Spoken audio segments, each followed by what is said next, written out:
His feet were glued to the floor.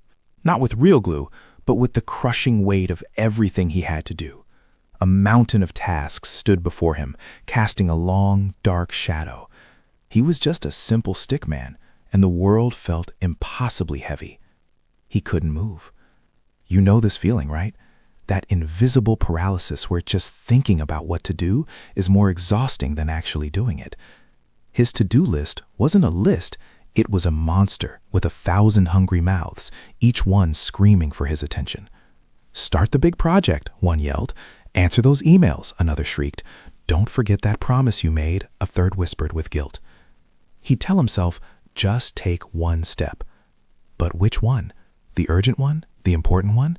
Every option felt like a trap. So he chose none of them.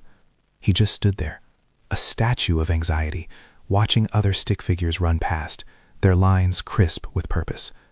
He wasn't lazy. He was lost in a fog of overwhelm. Then, in his silent panic, he tried something different.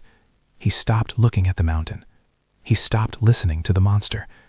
He lowered his gaze from the overwhelming whole and focused on a single, tiny detail, a single pebble at his feet. It wasn't a life-changing task. It wasn't a major deadline. It was the simple act of tidying one corner of his desk. "I can do that," he thought. Not conquer the mountain, just move the pebble.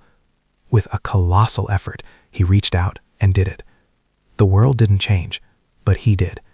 He created a tiny island of order in a sea of chaos. That's your first move. Shrink the world. Find your pebble.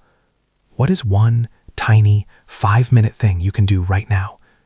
That small action gave him a moment of clarity, and in that clarity, he felt the weight on his back, a heavy pack he'd forgotten he was even wearing.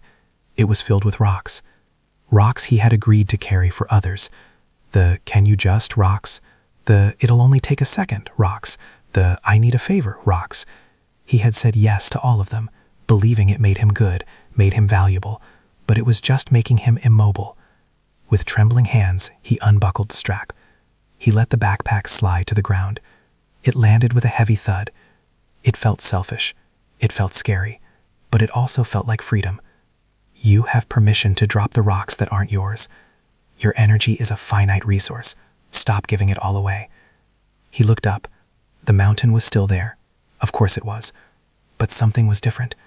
He wasn't staring at the summit with dread anymore. He was looking at the path, just one single step in front of him. He finally understood. Progress isn't a single heroic leap to the top.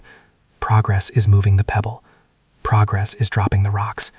Progress is the quiet decision to take one small step, and then another. It is not about the speed of your journey.